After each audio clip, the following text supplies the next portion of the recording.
Halo, assalamualaikum warahmatullahi wabarakatuh. Selamat datang kembali di channel Zen Permana. Ya, Indonesia Emas atau Indonesia Cemas. Ya, video kali ini mau bahas nggak detail lah ya. Mau bahas sekelumit tentang anxiety disorder atau cemas.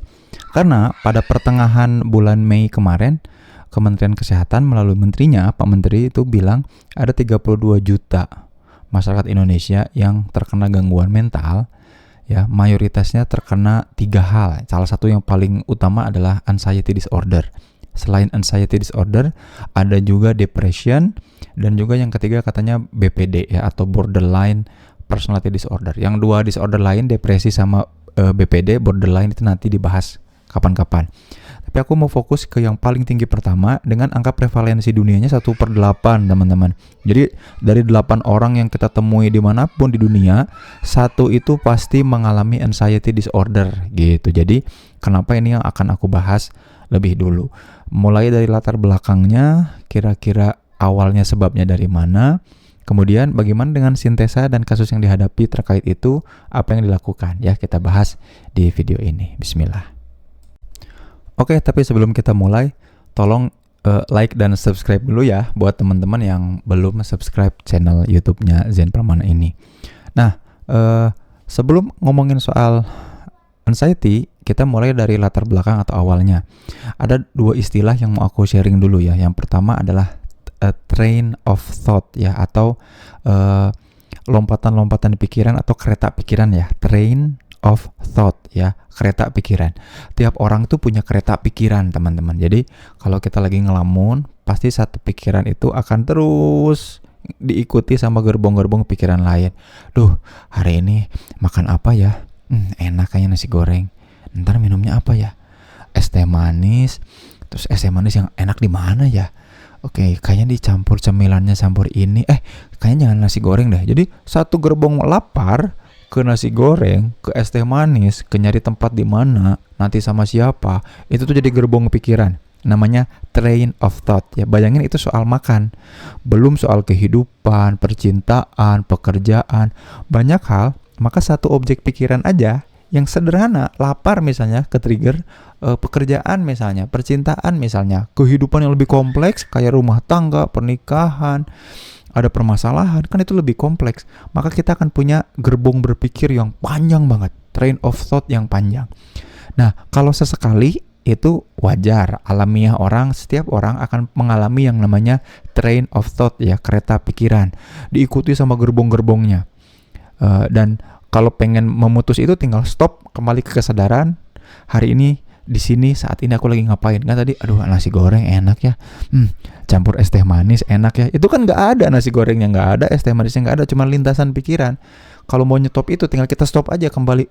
Sadar, bangun, kan gitu ya. Biasanya makanya cubit, ini kenyataan bukan, kan gitu. Karena train of thought itu akan ngajak kita ke gerbong-gerbong pikiran yang membuat kita terdistraksi sama realitas kehidupan yang sedang dijalani saat ini. Kayak gitu, teman-teman. Ya, itu namanya train of thought. Kalau sesekali alamiah, masih normal, masih wajar. Kalau sering juga masih normal dan wajar. Kalau topiknya berbeda ya, kali ini train of thought soal makanan, besoknya soal pekerjaan, atau sorenya tentang pekerjaan, malamnya tentang percintaan, dan macam-macam, itu masih wajar ya, kalaupun sering di dalam satu hari tapi topiknya berbeda. Tapi ada orang-orang yang kemudian setiap kali punya train of thought sama lagi itu aja. Nah, kalau terakumulasi dan gak pernah bisa diselesaikan, maksudnya terselesaikan gimana? Kalau tadi lapar, nasi goreng, es teh manis, berangkat, langsung jadi kenyataan. Itu kan enak ya, train of thought-nya bisa diwujudkan di kenyataan, bisa tervalidasi, jadi realitas, kan gitu enak.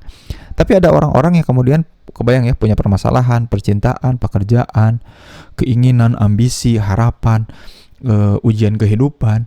Dia nggak bisa mengatasi itu. Jadi nasi goreng sama es teh manis nggak pernah diwujudkan ada nasi goreng dan es teh manis. Terus-terusan, lama-lama bukan lagi jadi train of thought atau TOT, tapi malah jadi change of thought ya. Jadi rantai pikiran. Tiap kali ke trigger lapar, munculnya lagi nasi goreng sama es teh manis. Padahal belum pernah mewujudkan makan nasi goreng dan es teh manis. Jadi apa? Jadi belenggu pikiran.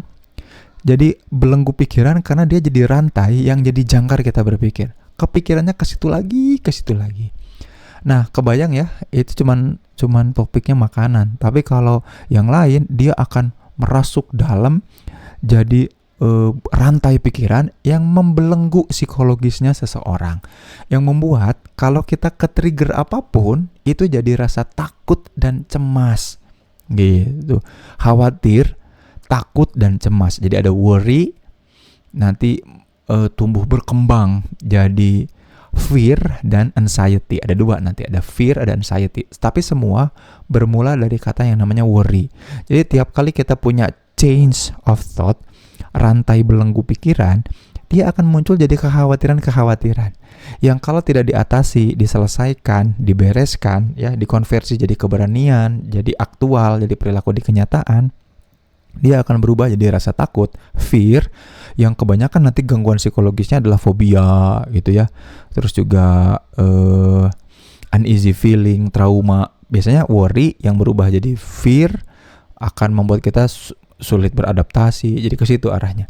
Tapi kalau yang fear jadi anxiety, nah ini yang mau aku bahas teman-teman. Jadi kalau ditanya backgroundnya apa, latar belakangnya apa, biasanya dari dua itu, train of thought yang jadi change of thought, yang jadi worry gitu, atau kekhawatiran. Nah, definisi worry sendiri menarik nih ya teman-teman. Ini yang perlu teman-teman pahami. Makanya tiap kali kita khawatir, tiap kali kita worry, itu justru kita harus mulai menseriusi dan mulai ngajak kita kembali ke sadar. Worry ini apa sih sebetulnya? Nah, jadinya semua itu berawal dari worry sebetulnya. Apa sih worry? Worry itu change of thought tadi yang kita udah bahas, change of thought ya, belenggu pikiran yang kemudian tidak kita sadari mempengaruhi cara kita meyakini realitas kehidupan.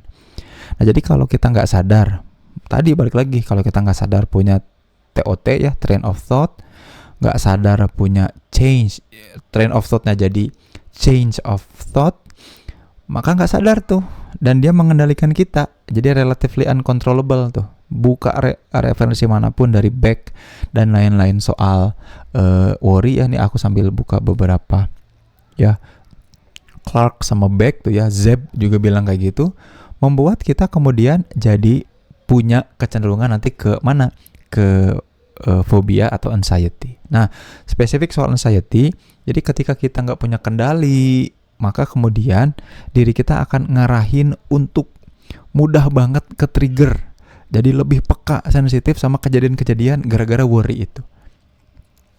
Jadi karena kita nggak punya kontrol lagi sama pikiran kita, maka tubuh ini ngambil alih. Makanya serangan anxiety itu nyerang juga kemana? Ke fisik teman-teman. Ya, tiba-tiba keringat dingin, nggak karuan, perasaan nggak nyaman, pengen menghindar dan lari. Itu tuh muncul anxiety tuh.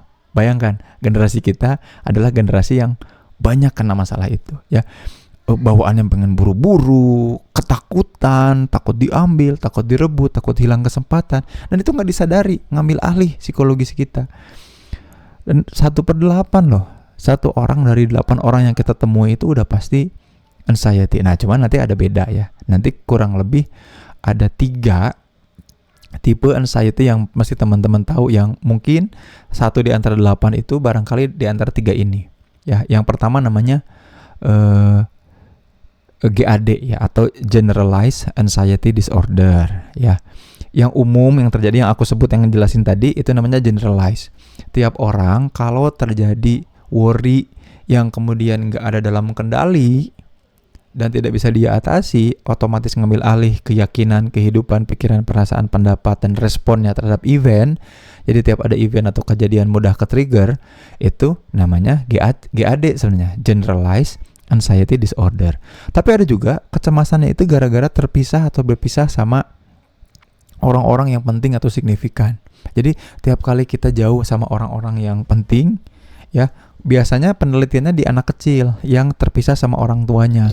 Tapi ternyata beberapa penelitian terbaru nunjukin bahwa ini juga terjadi pada orang-orang yang punya significant others gitu. Jadi kalau kita, jadi ini tuh penelitiannya biasanya ke orang-orang, ke anak kecil. Nah, namanya dulu ya. Namanya adalah Separation Anxiety Disorder atau SAD ya.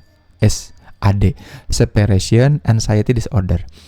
Orang itu akan jadi anxiety, cemas nggak karuan, berlebihan, malah jadi kena serangan panik juga kalau terpisah dari orang-orang yang signifikan atau mengalami keterpisahan sama orang-orang yang signifikan, otoritas.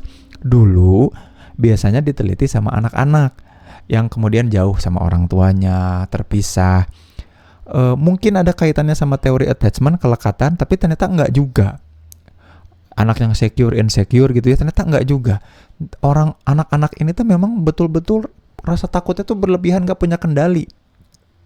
Nah ternyata bukan ke anak-anak.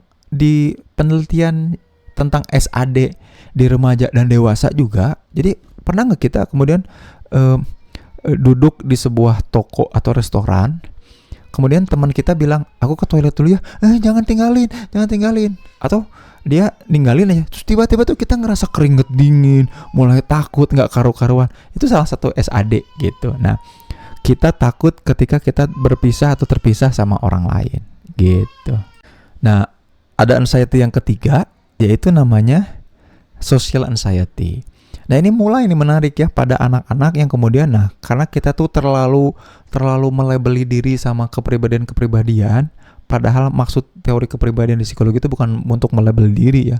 Ada orang yang senang banget ngelabel dirinya, gua mah orang introvert gitu ya. Gue sih orangnya introvert banget.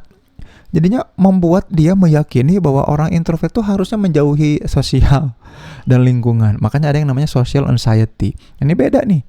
Orang yang kemudian ketika berinteraksi sama orang lain, dia suka mengalami kecemasan, ketakutan, bawaannya pengen ngehindar aja dari keramaian, tempat umum. Itu namanya social anxiety. Nah, di Indonesia itu ada 3 itu dan kalau aku mau share kasus yang terjadi di Sintesa Wellness yang kami tangani, ada beberapa kemudian muncul GAD sebetulnya, Generalized Anxiety Disorder. Biasanya suka ada tema-tema atau hal-hal khusus tertentu. Ya, jadi kita tuh anxiety itu karena ada topik-topik tertentu yang biasa dipendam, ya, direpress atau diabaikan, disupres ya. Nah, hal itu yang membuat kita tuh yang tadinya mestinya disadari train of thought-nya ini diabaikan, dibuang atau ditekan. Jadinya change, jadi belenggu. Gara-gara terbelenggu, gak sadar masuk dan jadi keyakinan, pikiran, perasaan, jadi perilaku. Makanya tiap kali ada event, kita mudah ke-trigger. Jadi cirinya orang anxiety itu ada kejadian yang gak nyambung aja, kita tiba-tiba cemas, jadi takut, pengen menghindar, gak mau, aduh gimana kalau, kayak gitu. Nah, biasanya kalau menghadapi kasus-kasus seperti itu, kalau di Sintesa Wellness, tips dan sarannya adalah justru dengan melatih keterampilan untuk menyadari lintasan pikiran dan menyetop gitu ya. Maka biasanya teknik yang paling mudah dilakukan buat teman-teman ya, yang terutama kayaknya mulai panikan, orangnya mudah cemas, dikit-dikit takut, gak mau ditinggalin atau kehilangan orang, gak mau dijauhin. Itu mulai latih keterampilan bernafas yang disadari. Namanya mindful breathing. Karena gini, tiap kali kita nafas yang disadari sambil pejamkan mata, kita akan ngecek lintasan pikiran yang muncul. Atau pas lagi nafas yang disadari, pejamkan mata, terus kemudian pilih satu topik, nikah misalkan. Nanti muncul lintasan pikiran. Nah, coba latih untuk menyadari lintasan pikiran dan upayakan bisa ngontrolnya, bisa stop, lanjut. Jadi terapi yang paling bagus adalah dengan thought stopping namanya. Ya, kalau di CBT ya, Cognitive Behavioral Therapy, itu ada teknik yang namanya thought stopping. Nah, sebelum melatih thought stopping, kita harus ngelatih dulu mindful breathing. Kemampuan kita untuk menyadari nafas, memejamkan mata, membiarkan ada lintasan pikirannya disadari, baru dilatih buat stop. Ya, gitu. Nah, Indonesia tuh lagi banyak banget, karena tadi balik lagi, paparan distraksi kita tuh banyak, jadinya kita nggak sempat lagi buat betul-betul memilah mana yang perlu diatasi, mana yang enggak. Keburu tiba-tiba lintasan pikiran itu diabaikan, ditekan, malah lama-lama nanti jadi chain of thought ya. Mudah-mudahan video ini ngebantu ya. Jangan lupa melatih diri lewat mindful breathing dan thought stopping. Kalau nggak bisa atau butuh panduan lebih jelas, mending konseling aja ke @sintesa_wellness ya. Bisa follow Instagramnya di @sintesa_wellness. Jangan lupa like dan subscribe kalau suka sama video ini. Sampai jumpa di video selanjutnya ya. Zain Permana pamit mundur. Assalamualaikum warahmatullahi wabarakatuh.